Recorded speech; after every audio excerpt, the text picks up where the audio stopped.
Veamos hoy en la segunda semana lo que es el ciclo de la información, adquisición, representación, almacenamiento, tratamiento y transmisión. Cada uno de estos 5 conceptos veremos cómo se agrupan para permitir una comunicación fluida de un mensaje entre un emisor y un receptor. Antes de iniciar, veamos un poco el paralelo respecto a lo que era alrededor de 100 años y a cómo es ahora. Solamente para entrar en una reflexión, y es que no es culpa de la tecnología, sino puntualmente del uso que se le ha hecho. El ciclo de la información comprende básicamente lo que es la etapa de adquirir la información, representarla, almacenarla, tratarla y transmitirla nuevamente para que llegue a ese receptor. ¿Y qué sería básicamente la adquisición? Es ese proceso mediante el cual el sujeto, digamos, como que retiene esa información, bien sea de un objeto o de alguna fuente de información. Es básicamente como ese proceso para que todo ese flujo de información que nos circunda, yo pueda básicamente realizar un proceso donde logre extraerlo o aprender de esa información. También pueda identificarla, evaluarla, seleccionarla. Esta adquisición que se hizo de forma externa, es decir, a través, digamos, del entorno, a través, digamos, de esos medios, básicamente viene dada por unas fuentes que son primarias. La adquisición es primaria cuando la fuente, o sea, es decir, cuando la información se toma directamente de la fuente. Tal es el caso, entonces, de un instrumento musical, donde puntualmente la información del sonido se entrega directamente por el instrumento musical. Tal es el caso, ¿cierto? de un cuadro donde estamos básicamente pues viendo la imagen, pues porque fue justamente el cuadro que se emanó, que se pintó. Información secundaria o fuentes de información secundaria sería esta donde la información primaria se transforma mediante un proceso. La información secundaria ya vendría siendo, si llevamos el caso del instrumento musical, llámese una guitarra, la canción que yo escucho ya, digamos, tuvo un proceso, porque pues fue como cuando se extrajo de esa guitarra, de ese sonido con las cuerdas vibrando, esa información, eso se capturó y se llevó a un computador y luego se reprodujo en una pista. Eso sería una información secundaria porque ha sufrido un proceso. La información o la fuente de información que es pública es aquella que cualquiera puede acceder a esta información sin ningún tipo de restricciones. La que es privada es que puede hacer uso pues el dueño de la información o quienes tengan, digamos, como autorización el propietario de la misma. Digamos, en los entornos, pues las patentes son información que son privada porque puede hacer uso básicamente quien desee o puntualmente pues el dueño de la patente. La que es especializada es pertinente, digamos, para un área específica del conocimiento. Digamos, también si yo puedo buscar en una bibliografía científica de carácter médico, pues va a ser una fuente de información especializada a través de la cual el área, digamos, de la medicina en el que uno se ocupe, pues básicamente va a estar contenido dentro de toda esta fuente. El general sí se puede dar para cualquier tipo de disciplina, y un buscador o un motor de búsqueda también serviría como una fuente de información general. También tenemos básicamente como lo que es la local, nacional o internacional, documental oral. Esa local, nacional e internacional, pues tenemos básicamente también algunas fuentes de información como software que, digamos, si bien se pueden requerir en un entorno de trabajo de tipo local, también se pueden comunicar con otros usuarios en otros continentes, en otros países. ¿Cómo se adquieren datos del entorno? Por acá mostramos un pequeño ejemplo donde puntualmente existe un dispositivo que sería como un sensor quedaría, digamos, en este caso como el componente principal para poder adquirir esa señal, y trayendo como el ejemplo de la música tocada por guitarra, la vibración de las cuerdas, el sonido que se emite, ese sensor básicamente lo captura.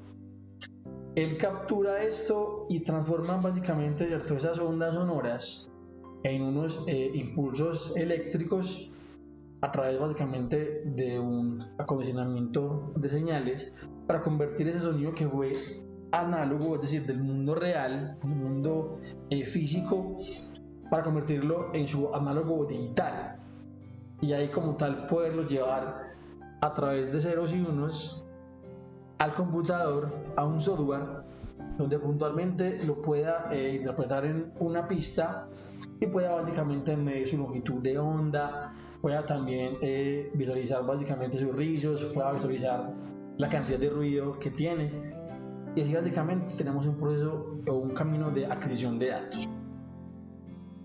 Esta adquisición de datos en el ámbito académico estaría formada básicamente por tres procesos: la exploración, la fragmentación y la repetición. ¿Y a qué se refiere cada una de ellas?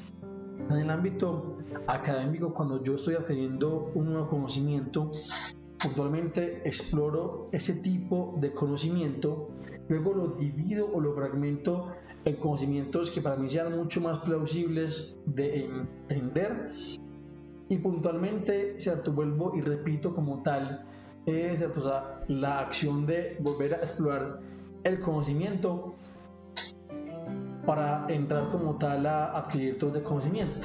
Lo exploro, luego lo divido, ¿cierto?, luego vuelvo y repito, exploro, divido para entrar básicamente al detalle y tener, digamos, una adquisición del conocimiento mucho más concienzuda.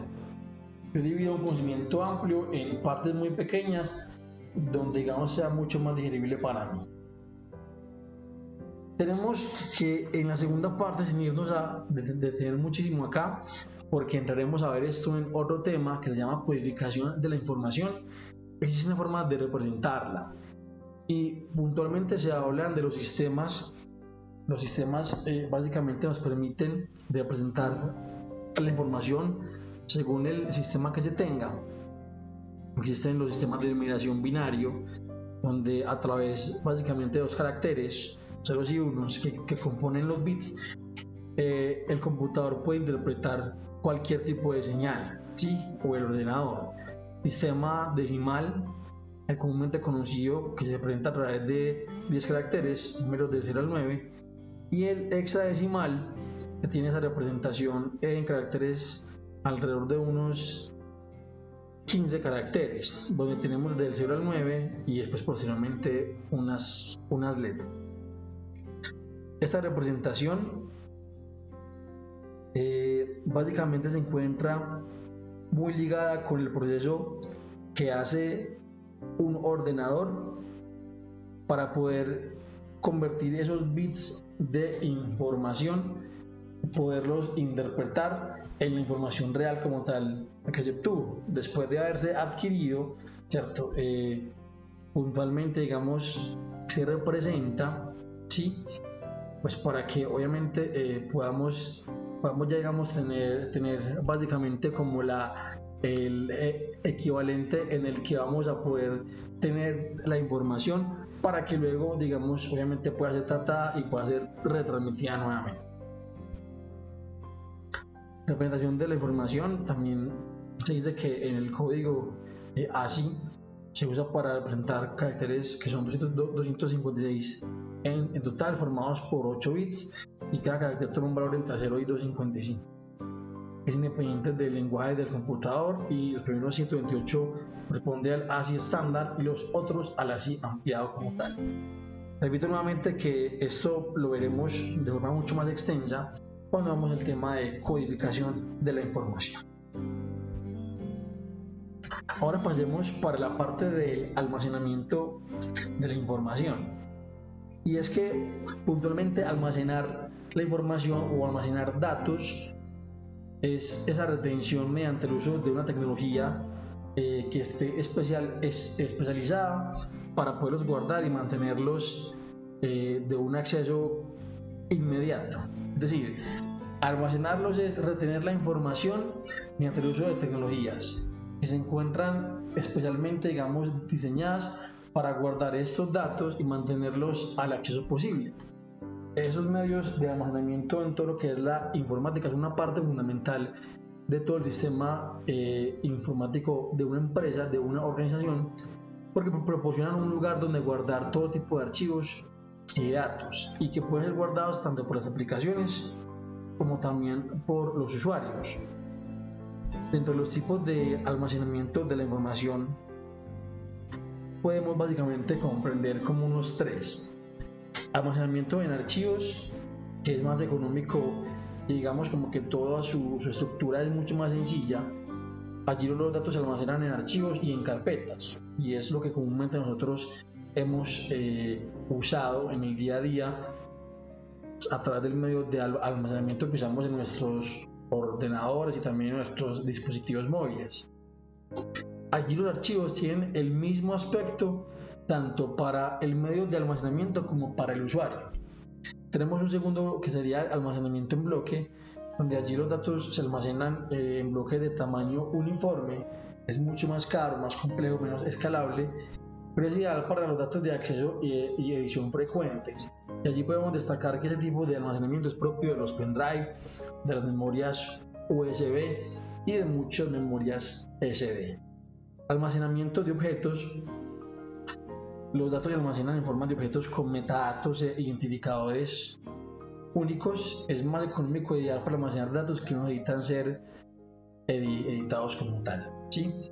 Y aquí, digamos, pues también podemos como tal hablar entonces pues de este almacenamiento tanto para discos duros, pues, digamos, pues puntualmente, digamos, también hablando de ciertas memorias que no requieren digamos, sino ser leídas más no editadas, como las ROM, por ejemplo. ¿Qué es la gestión de almacenamiento de la información? Es como ese proceso que se encarga de optimizar el uso de los dispositivos de almacenamiento y proteger sobre todo la integridad de los datos. Consta de 4 fases. La primera sería la capacidad, es decir, o sea, que yo pueda seleccionar el equipo o el sistema de almacenamiento más adecuado, más óptimo para unas funciones específicas. Rendimiento es que yo pueda como construir una configuración óptima de lo que se requiere para poder obtener la información en los sistemas de almacenamiento en un tiempo razonable. Que yo pueda diseñar el cómo configurarlo, el cómo hacer una estructura, digamos, de una forma más óptima para que esa información, cada que yo la quiera obtener, pues sea, digamos, en un tiempo que sea cada vez más óptimo, que sea pues muchísimo mejor. La fiabilidad es conseguir que los datos estén siempre disponibles, que el usuario lo requiera, y la recuperabilidad, que hayan copias de seguridad para poder recuperar los datos que se encuentran perdidos. Los dispositivos de almacenamiento de información, esas son unidades pues, de almacenamiento que se consideran también como muchos como periféricos del sistema y actúan como un medio de soporte para la grabación de programas de usuario, así como también de datos y ficheros que son manejados por aplicaciones que se ejecutan también en otro tipo de sistemas. Pues por tanto los computadores necesitan formas permanentes de almacenamiento para guardar y recuperar también programas de software y archivos de datos que se deben usar a diario, y por eso básicamente es que se han construido muchos a lo largo de la historia. Por aquí haremos un breve recuento de cuáles, pero que cada uno tiene una función en particular de acuerdo a lo que se requiera que guarde y por cuánto tiempo. Disco duro, DVD, CD, pendrive, tarjeta CD, un memory stick, un disco duro portátil o un disquete. Y obviamente los que se encuentran mucho más contemporáneos, de los cuales ya hablaremos, como es el almacenamiento de información que se encuentra en toda la nube. Tenemos que los tipos de sistemas de almacenamiento de la información dividimos en discos duros, cintas magnéticas y en NAS. dispositivos, pues los que son los discos duros, son dispositivos de almacenamiento de datos no volátil, o sea, digamos que no pierden como tal su información cuando están desenergizados. Y hay dos tipos, de lo que son los discos de estado sólido y los magnéticos. La diferencia es justamente la velocidad en la cual, digamos, se accede a los datos, el tiempo de vida y el precio. Es decir, los discos magnéticos, ¿cierto? Pues tienen básicamente esto: velocidad a la cual se accede a los datos, tiempo de vida y el precio. Los discos de estado sólido son mucho más rápidos que los magnéticos en cuanto al acceso de los datos, pero tienen un tiempo de vida menor. O sea, es decir, los archivos, los datos quedan por un tiempo de vida menor que en los discos magnéticos, y el precio por unidad de almacenamiento es muchísimo mayor. Las cintas magnéticas se basan en los principios de lectura y grabación de esas cintas que eran usadas por los magnetófonos convencionales, y el Network Attached Storage es básicamente como el recurso diseñado para ser conectado a la red. ¿Con qué objetivo? Pues de proporcionar que los dispositivos que se encuentran, digamos, en ella, tengan pues como esa capacidad de almacenamiento. Pues sí, también proporciona como ese soporte de copias de seguridad y también cifrado de datos. Estaremos haciendo una pequeña historia de la evolución de los dispositivos de almacenamiento de información. Lo que fue la memoria tambor, que era un dispositivo cilíndrico cuya superficie pues estaba como recubierta en un material que era ferromagnético, y fue, digamos, el primer sistema de almacenamiento digital que albergaba alrededor de 10 kilobytes de información. En el 32, 14 años después, el Selectron, que era una válvula termodinámica, actúa como la primera memoria de acceso directo, o sea, la primer Random Access Memory, y fue diseñada por RCA. Digamos que tenían una capacidad que variaba entre los 256 y los 4096 bits de almacenamiento. La cinta magnética, que era como un tipo de soporte de almacenamiento de información, y se grababa en pistas sobre una banda con un material magnético que era de óxido de hierro o de algún cromato, y eso fue en el 51. Y 5 años después se desarrolló por IBM el primer disco duro de la historia, que podía almacenar 4.4 megabytes, es decir, lo que hoy por hoy pesaría un disco de MP3. Tenía 50 discos de 24 pulgadas de diámetro, con 100 superficies de grabación que giraban a 1200 revoluciones por minuto, y con una tasa de transferencia de 8800 caracteres por segundo. La tarjeta perforada, de 4 años después, que era básicamente como una cartulina donde contenía la información digital, y pues básicamente, como era un sistema binario, lo que hacía era que la ausencia de superficie plana, es decir, la ausencia de cartulina era considerada un 0 y la presencia un 1, y así, digamos, pues puntualmente a través de ceros y unos. Recordemos que la máquina es el lenguaje más primario que reconoce, pues se podía básicamente identificar un dato, una información. Los disquetes fueron desarrollados 10 años después por una empresa que hizo el primer disco duro, por IBM. Esas primeras unidades tenían una capacidad de 175 kilobytes, pero en la medida en que fueron evolucionando, se fueron, pues, digamos, mejorando. También hasta sacar, pues, puntualmente los superdiscs, que tenían una capacidad también hasta 120 megabits, digamos, pues como en su conjunto, y pues, digamos, eran pues muchísimo más grandes. Tenemos la cinta perforada en el 70, que eran ya, digamos, la evolución de la tarjeta perforada, porque ya eran una cinta que se encontraba continua, y pues puntualmente, digamos, era acomodada para guardar datos de los primeros mini ordenadores de esa época. Posteriormente tenemos con la evolución y con el encuentro de lo que era todo el CD-ROM. Pues hay dos tipos básicamente: los que son de solo lectura, aquellos que permiten que sean grabados, diferentes, digamos, como estructura, material y tecnología de fabricación, y que cuando se requiere una gran cantidad de copias, el CD-ROM es la elección, digamos, como que la más común. El proceso, digamos, de modelo no era, pues, digamos, como distinto de hacer CDs de música, pues porque usaba, digamos, un disco como de policarbonato en su mayor parte, y ese disco, digamos, tiene como una pista espiral de marcas impresas en esos lados contienen básicamente la información codificada. ¿Qué se hacía? Bueno, con el rayo láser en el lector de CD seguía, digamos, hacia adelante a lo largo de toda la pista y es interrumpido por las marcas, y esas interrupciones son decodificadas en música, en texto o en imagen. Después, en los años 90, surgió como tal la creación de la memoria flash, donde este dispositivo conserva la información que le ha sido guardada aun cuando está desenergizada, y los tamaños, digamos, pues de bloques van desde 512 bytes hasta 156 kilobytes.